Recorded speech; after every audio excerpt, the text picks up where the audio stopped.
Have you ever lived in a house that just felt wrong? I have. And I'm going to tell you a story that still makes my skin crawl, even all these years later. It all started when I was 17. I'd just been placed in a foster home in Clearwater Ridge. It's one of those small, foggy towns you find huddled near the coast, where the mist rolls in thick and heavy, swallowing everything in a blanket of gray.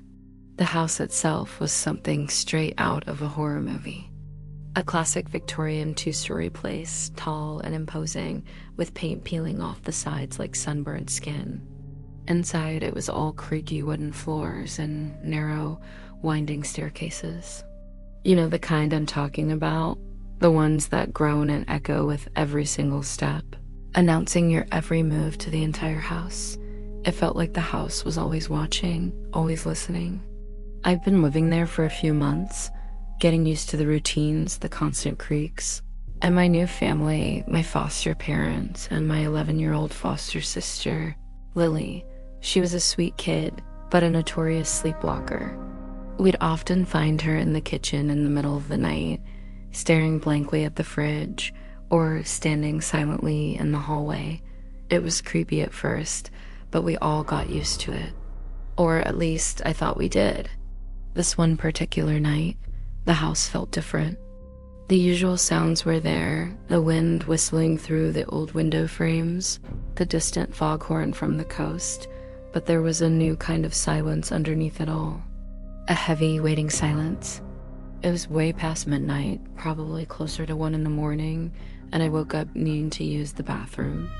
Our bedroom was on the second floor, and the only bathroom downstairs was right at the foot of the main staircase, directly across from it.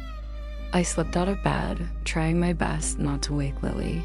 The floorboards, of course, betrayed me with every step, creaking and groaning as I tiptoed out of the room and down the hall. The staircase was even worse. Each step down was a loud complaint from the old wood, echoing in the dead quiet of the house. It felt like I was waking the dead with every move. I finally made it to the bottom, flicked on the small, dim light in the downstairs hallway, and ducked into the bathroom. The light cast long, dancing shadows that made the familiar space feel alien and unsettling. I did my business as quickly as I could, eager to get back to the relative safety of my bed.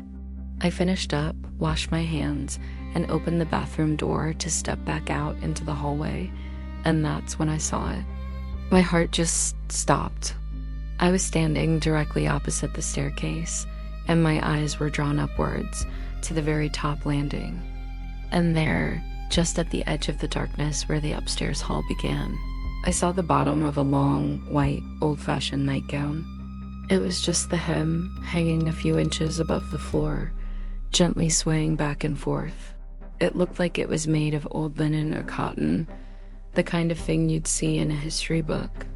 It was moving so delicately, like someone was standing there, perfectly still, just out of my line of sight in the pitch-black hallway. My first thought, my most rational thought, was that it was my foster mom or Lily. My foster mom sometimes wore a long white robe, and Lily was the sleepwalker.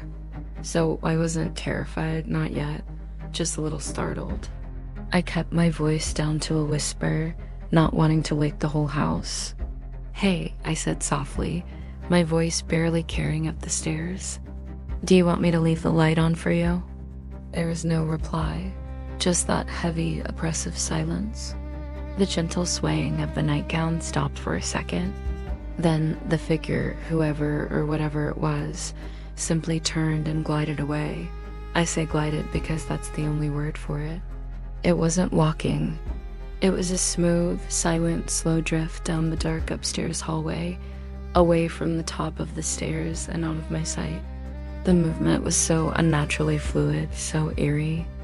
For a moment, I just stood there, frozen at the bottom of the stairs, trying to process what I'd seen. The logical part of my brain screamed, "It's Lily. She's sleepwalking again." It had to be. It was the only explanation that made any sense. I let out a breath I didn't realize I was holding and started back up the stairs, convinced I needed to guide her back to bed. The steps creaked under my weight, each one a stark contrast to the utter silence of the figure I'd just seen. When I got to the top of the stairs, I decided to check on my foster parents first, just in case. Their bedroom door was slightly ajar. I peered inside. The moonlight cut a sliver across the room, and I could clearly see them both in bed. My foster dad was letting out these huge, rumbling snores, and my foster mom was breathing heavily beside him. They were both fast asleep. Definitely not them. Okay, so it had to be Lily. I walked the few steps down the dark hallway to our room and slowly, quietly pushed the door open. The room was cold. I scanned the space, and my eyes landed on Lily's bed. And there she was, curled up in a tight little ball under her thick blanket, dead asleep. I could see the top of her head and the unmistakable shape of the oversized, bright blue hoodie she always slept in. Nothing white, nothing long. Just a little girl in a blue hoodie, sound asleep. And that's when the terror hit me. A cold, paralyzing wave washed over me from head to toe. I froze in the doorway, my mind racing, trying to connect the dots. The house was silent. The hallway behind me was completely empty. My foster parents were snoring. My sister was in her bed, wearing blue. And then the most horrifying realization of all slammed into me. I never heard a single footstep. Not on those old, creaky wooden floors that announced every single movement. When the figure glided away, there wasn't a creak. Not a shuffle, not even the faintest whisper of a sound. Just pure, unbroken silence. Something that wasn't my foster mom and wasn't my foster sister had been standing at the top of those stairs, watching me. Something that wore a long, white, old-fashioned nightgown.